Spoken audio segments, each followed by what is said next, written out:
Hello दोस्तों, मैं इस वीडियो के माध्यम से आप लोगों को बताने वाला हूं कि किसी भी कवि या किसी भी लेखक का जीवन परिचय लिखने के लिए आप कॉमन लाइनों का प्रयोग कैसे करें। यानी कि वो लाइनें, वो शब्द जो किसी भी कवि या किसी भी लेखक के जीवन परिचय में आप ऐड कर सकते हैं, जिससे क्या होगा कि आप जो भी जीवन परिचय लिखेंगे वो बहुत ही बड़ा हो जाएगा, बढ़ा चढ़ा के लिख पाएंगे और इससे आपकी कॉपी ही नहीं भरेगी बल्कि आपको अच्छे नंबर भी मिलेंगे।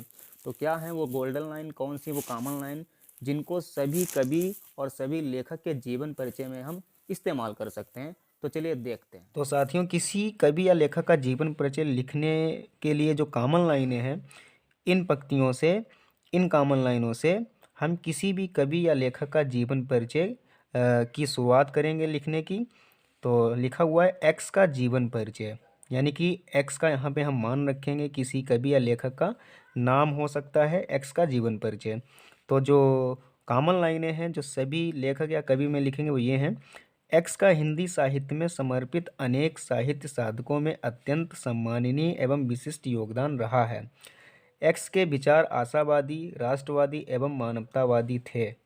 एक्स ने अपना संपूर्ण जीवन साहित्य सेवा में समर्पित कर दिया। एक्स की प्रतिभा विभिन्न क्षेत्रों में थी, परंतु उनका गरिमामय रूप साहित्य के क्षेत्र में ही खुलकर प्रकट हुआ। हिंदी साहित्य में बाई काल के या युग के बहुमुखी प्रतिभा संपन्न साहित्यकार या रचनाकार या कवि या लेखक एक्स का जन्म, फिर डॉट डॉट। अब हम इसका मतलब समझ लेते हैं। जैसे दोस्तों कि एक्स में मान लीजिए आपसे पूछा जाता है कि वासुदेव सर अग्रवाल का जीवन परिचय लिखिए, तो ये कवि, ये लेखक का नाम है, तो एक्स की जगह पर वासुदेव सर अग्रवाल हो जाएगा। और देखो फिर कितना सुंदर लगता है जीवन परिचय। देखो, वासुदेव सर अग्रवाल का जीवन परिचय, एक्स की जगह पर हम वासुदेव सर अग्रवाल रखेंगे। तो वासुदेव सर अग्रवाल का हिंदी साहित्य में समर्पित अनेक साहित्य साधकों में अत्यंत सम्मानीय एवं विशिष्ट योगदान रहा है। वासुदेव सर अग्रवाल के विचार आशावादी, राष्ट्रवादी एवं मानवतावादी थे।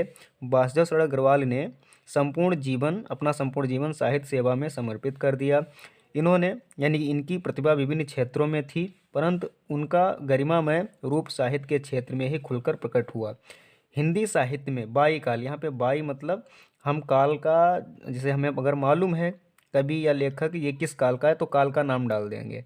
तो यानी कि वासुदेव सर अग्रवाल आधुनिक काल के थे, तो हिंदी साहित्य में आधुनिक काल के बहुमुखी प्रतिभा संपन्न साहित्यकार एक्स का, यानी कि साहित्यकार वासुदेव शरण अग्रवाल का जन्म। अब हम आगे जन्म संख्या पॉइंट लिखेंगे।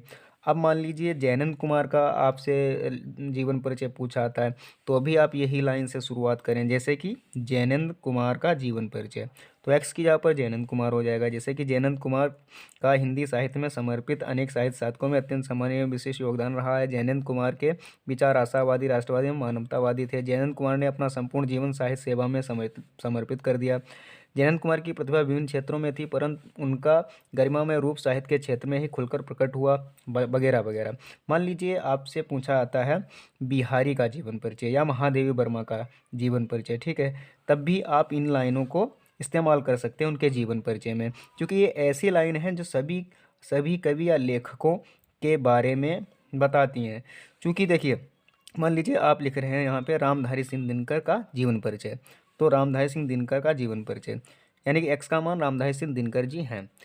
तो रामधारी सिंह दिनकर का हिंदी साहित्य में समर्पित अनेक साहित्य साधकों में अत्यंत सम्मानीय विशिष्ट योगदान रहा है। अब आप ये लाइनें क्यों गोल्डन लाइनें हैं? क्योंकि अगर किसी कवि या लेखक का सम्माननीय विशिष्ट योगदान ना रहा होता हिंदी साहित्य में, तो हम उनको क्यों पढ़ रहे होते? उनको क्यों याद किया जा रहा होता? हैं? तो अब एक देखिए, रामधारी सिंह दिनकर के विचार आशावादी, राष्ट्रवादी एवं मानवतावादी थे। यानी कि ऐसा कोई कवि, ऐसा कोई लेखक नहीं है जो निराशावादी रहा हो, देशद्रोही रहा हो, राष्ट्रवादी रहा होगा ना, तभी तो हम लोग उनको याद करते हैं, उनको पढ़ते हैं। मानवतावादी रहा है ना, तभी तो उनको हम आज भी पढ़ रहे हैं अपने कोर्स में। तो रामधारी सिंह दिनकर के विचार आशावादी, राष्ट्रवादी, मानवतावादी थे। रामधारी सिंह दिनकर ने अपना संपूर्ण जीवन साहित्य सेवा में समर्पित कर दिया। और अगर किसी भी कवि या किसी भी लेखक ने अपना संपूर्ण जीवन साहित्य सेवा में समर्पित ना किया होता, तो हम उनको क्यों याद कर रहे होते? तो संपूर्ण, मतलब जाहिर सी बात है, ये लाइन सभी के लिए है। फिर रामधारी सिंह दिनकर की प्रतिभा विभिन्न क्षेत्रों में थी। ये भी ध्यान रहे कि कोई भी लेखक, कोई भी कवि सिर्फ और सिर्फ लेखक या कवि के क्षेत्र में ही काम नहीं करता, या कवि या लेखक के क्षेत्र में ही नहीं उसने बहुत कुछ किया होगा, उसकी रुचि अन्य क्षेत्रों में भी थी, लेकिन अगर हम उनको साहित्य के क्षेत्र में याद कर रहे हैं तो सबसे ज़्यादा रुचि उनकी साहित्य के क्षेत्र में थी। इसीलिए तो रामधारी सिंह दिनकर की प्रतिभा विभिन्न क्षेत्रों में थी, परंतु उनका गरिमामय रूप साहित्य के क्षेत्र में ही खुलकर प्रकट हुआ। और ये लाइन सभी के लिए है, सभी लेखक कवि के लिए। फिर हिंदी साहित्य में जयशंकर प्रसाद, जिस रामधारी सिंह दिनकर का हम कर रहे हैं ना, तो हिंदी साहित्य में छायावाद युग के बहुमुखी प्रतिभा संपन्न साहित्यकार या कवि रामधारी सिंह दिनकर का जन्म फलाना ढामा जो भी हुआ हो। अब देखिए वासुदेव अग्रवाल का जीवन परिचय, ये इसकी मैंने एक ट्रिक बनाई है जो कि आप देख सकते हैं। वासुदेव खड़ा मेरठ में, विष्णु सीता की गली, आगे जो आप देख पा रहे हैं स्क्रीन पे ये ट्रिक है। और उस ट्रिक से बहुत ही सावधानी पूर्वक, बहुत ही सरलतापूर्वक मैंने पूरा वासुदेव अग्रवाल का जीवन परिचय देने की कोशिश की है। आप उस वीडियो को पूरा देखें। तो जैसे पॉइंट्स, जयशंकर प्रसाद वासुदेव अग्रवाल के पॉइंट्स ये हैं। जन्म सन 7 अगस्त 1904, तो यहाँ से हम लिखना शुरू करेंगे। पूरा जन्म एक्स की जगह पर हम वासुदेव अग्रवाल लगा लिए। उसके बाद में हिंदी साहित्य में आधुनिक काल के बहुमुखी प्रतिभा संपन्न साहित्यकार वासुदेव अग्रवाल, एक्स की जगह पर वासुदेव अग्रवाल बोल रहे हैं। तो वासुदेव अग्रवाल का जन्म सन 7 अगस्त सन 1904 ईस्वी को मेरठ जिले के खेड़ा नामक गांव में हुआ था। इनके पिता का नाम विष्णु अग्रवाल था तथा इनकी माता का नाम सीता देवी अग्रवाल था। और ये वासुदेव अग्रवाल हिंदी साहित्य के आधुनिक काल के प्रसिद्ध लेखकों में से एक थे। और इन्होंने हिंदी साहित्य में सेवा करते हुए इनकी मृत्यु या इनका देहांत 27 जुलाई 1967 ईस्वी में हो गया। तो इस तरीके से ये आप लाइनें इस्तेमाल कर सकते हैं। अब दोस्तों आगे एक चीज़ और इसमें है, अभी वीडियो आप स्किप मत करना। यहाँ पे साहित्यकार, रचनाकार, कवि, लेखक, यहाँ पे 4 अक्षर दिए गए, 4 शब्द दिए गए।